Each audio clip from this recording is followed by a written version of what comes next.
Hi folks, and welcome back to Meaningful Money.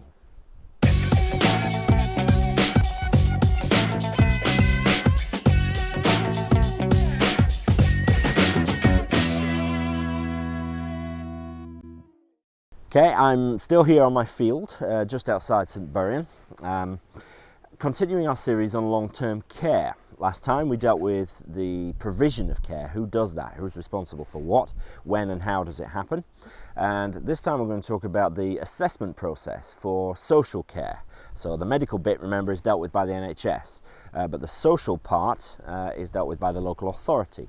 Before we get into it though, as ever, I must thank my good friends down here at Seven Investment Management who sponsor the show. Thank you very much to them.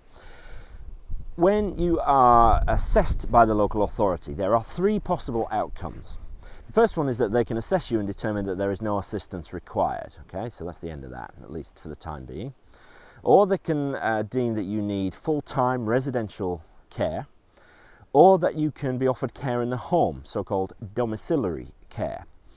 Now, either the residential or the domiciliary bit, so basically if you need care of some kind, they're going to assess you because they have to charge for that. They're not allowed to make a profit, but they're going to assess your ability to pay for it. Now, that assessment procedure is laid down in something called CRAG, C-R-A-G, and that's the Charging for Residential Accommodation Guidelines. Now, the name suggests that it's sort of just for residential care, but the assessment process basically works the same way, whether you're going to get care in your home or in a full-time residential home. So, the process goes roughly as follows. Firstly, they'll assess what your care needs are. Secondly, they will determine the reasonable cost of that care. Thirdly, they will assess your ability to contribute towards that cost. And fourthly, they will calculate their own contribution, the local authority contribution, which is basically, the cost of it, less your contribution, what's left is theirs.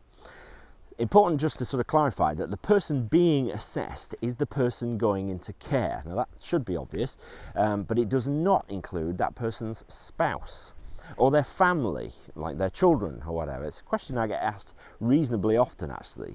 Will I have to pay for my parents' long-term care? The answer is no. It's the person needing care who is assessed. Whether you want to pay or not is up to you. So, when assessing your ability to pay, the local authority will start with your capital. So the amount of assets you have. I'll define what that means in a minute. But we have two limits to bear in mind, an upper and a lower limit. The upper limit, as at the time of filming, which is the end of May, to think then, the end of May 2011, the upper limit is £23,250. The lower limit is £14,250. So, if you have assets in excess of the upper limit, £23,250, you are going to be paying for your care. That's it. If you have capital below the lower limit of £14,250, then you will not be asked to contribute any capital towards the payment of your care. I'll clarify that in a minute. If you have assets between the two limits, between £14,250 and £23,250, then you will definitely have to contribute some of your capital effectively. I'll explain how that works a little bit more in a minute. But basically, if you're over the top, you're paying for it no matter what. They start with your capital, and they only really talk about income if your capital is lower than the upper limit. So if your total capital is less than £23,250, then they're going to start looking at your income. And I'll come back to that more next time.